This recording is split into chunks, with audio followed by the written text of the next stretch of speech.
Our policies and our laws are being completely abused. And in the current administration, we have a policy of open borders that is causing unbelievable crime. Biden administration's open border policies have caused incalculable human cost. Open border policies have wreaked havoc on American communities. The House majority continues to claim that the border is somehow wide open, a myth that we have disproved time and time again through testimony by frontline officials here in front of this committee. The border is not open.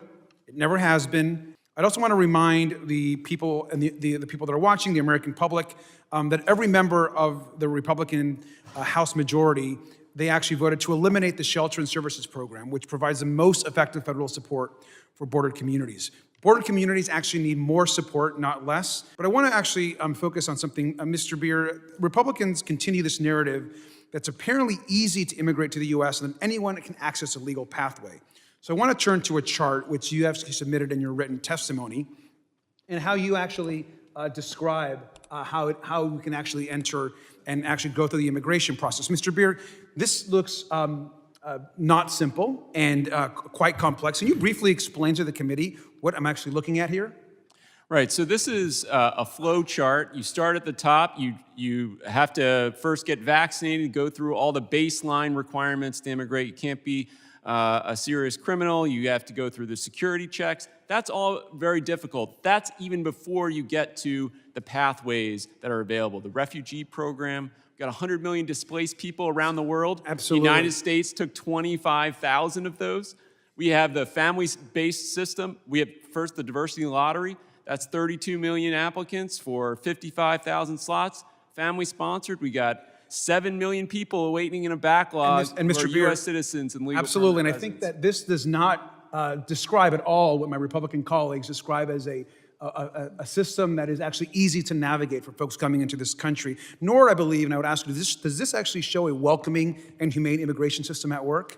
Absolutely not. Mr. Beer, do you think this is a process that's easy and straightforward to navigate? Because it certainly doesn't look that way to me. Oh, it's incredibly difficult. And are these current pathways, as we have them here up on this factually accurate description of how our immigration system works, do you think this is functioning properly? Absolutely not. It's breaking down at every single stage. And so I want to clarify, and you mentioned some of this, in our refugee program, for example, we admit 25,000 out of a global refugee population of 100 million. That's less than 1%, in fact, 0.01%. We'd be the 57th as far as accepting refugees in the world. Not the first, as some of the House majority appear to believe, but we're actually the 57th in the world of accepting refugees. Employer-sponsored green cards have a backlog of over 1.4 million, and it's virtually impossible to obtain those without very high wage offers. We have a labor shortage in this country, something that was not being addressed. And the diversity green card lottery offers entrants just a 0.2% chance of receiving a green card. So this is a very complex system that we currently have. I want to, though, just maybe turn to a simpler chart that maybe more folks can understand. Mr. Beer, now my colleagues on the other side continue to demonize and scapegoat immigrants, but am I correct that immigrants are actually far less likely to commit crimes than the native-born American population that this chart clearly shows? That's right. In fact, this data comes from the Census Bureau. This isn't collected by the Cato Institute. And it's backed up by a lot of other research besides just the measurement here, which is who's incarcerated in the United States. Thank you. And I want to just be clear, we have, of course, legal immigrants here. We have undocumented immigrants, illegal immigrants that's listed at least on this chart, and the native-born Americans, which clearly shows that actually the most crime that's committed in the United States is not from legal immigrants, it's not from undocumented immigrants, it's actually from native-born Americans. Right. Now, Mr. Beer, I know that my colleagues continue to spread propaganda about chaos at the border.